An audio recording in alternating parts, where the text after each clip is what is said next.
India गठबंधन बैठक से पहले टूट गया, डीएमके बाहर हुई। हकीकत माने तो इंडिया गठबंधन एक मजाक बन गया है। यह शुरू से, इंडिया गठबंधन शुरू से ही एक मजाक बन करके रह गया। नीतीश कुमार निकलने के बाद इंडिया गठबंधन में रह करके भी यह नेता इंडिया गठबंधन के नहीं रहे। मैं आप दर्शकों को कई कार्यक्रमों में ठोक करके कहा हूं कि ममता बनर्जी, अरविंद केजरीवाल और शरद पवार, यह तीन लोग इंडिया गठबंधन में रह करके इंडिया गठबंधन को कमजोर कर रहे थे और मोदी सरकार को बचा रहे थे। यह सच्चाई है। सच्चाई बहुत कड़वी होती है। आज मोदी अगर प्रधानमंत्री बने हुए हैं इस वक्त 24 के बाद, तो वह ममता बनर्जी, शरद पवार और अरविंद केजरीवाल के रहमो करम पर हैं। अगर यह लोग इंडिया गठबंधन के साथ मजबूत से रहे होते और कांग्रेस ने जो नीतीश नायडू को पीएम का ऑफर दिया था, सरकार गिर गई होती। लेकिन इंडिया गठबंधन में फूट होने की वजह से यह दोनों दल इंडिया गठबंधन में नहीं आए। कई बार मैं इन बातों को कह चुका हूं और अब भी उसी फूट डालने के लिए पूरी कोशिश की जा रही है। डीएमके यह कहते हुए निकल गए कि कांग्रेस जिस गठबंधन में रहेगी हमें नहीं रहना है, तो भाजपा के साथ जाना है। वह भाजपा के ही साथ जाएंगे डीएमके, स्टालिन।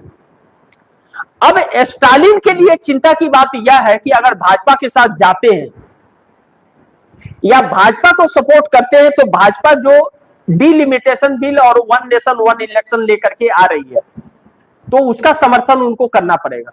और उसके खिलाफ साउथ में, तमिलनाडु के अंदर आंदोलन किए थे, काला झंडा तक फहराए थे। फिर उनका राजनीतिक करियर वहां समाप्त हो जाएगा। तब क्या कहेंगे? डिलिमिटेशन बहुत अच्छा है, उस समय कह रहे थे सत्ता था तो सही नहीं है, अब क्या कहेंगे?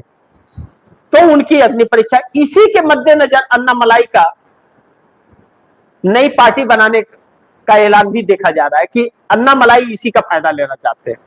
अब स्टालिन इंडिया से बाहर तो हो गए हैं, लेकिन असमंजस सी परिस्थिति बने, क्या होगा और पार्टी भी कहीं न टूट जाए, भाजपा तोड़ ले, क्योंकि सत्ता है नहीं और ईडी के शिकंजे में ये लोग हैं, तो ईडी के डर से जा सकते हैं। दूसरी तरफ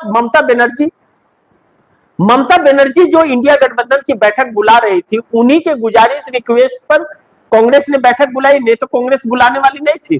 कांग्रेस तो खुद इंडिया गठबंधन में नहीं रहना चाहती है, वह तो अपने अलग मुद्दे लेकर के निकल पड़ी है। उस मुद्दे पर शरद पवार हुए, स्टालिन हुए, अखिलेश यादव हुए, ममता बनर्जी, अरविंद केजरीवाल, हिम्मत नहीं है कि 1 मिनट खड़े हो जाएं। अडानी, अंबानी और ट्रंप के मुद्दे पर इन लोगों की हिम्मत नहीं है कि मोदी के सामने खड़े हो जाए। एक झटके में सब जेल के अंदर जाएंगे।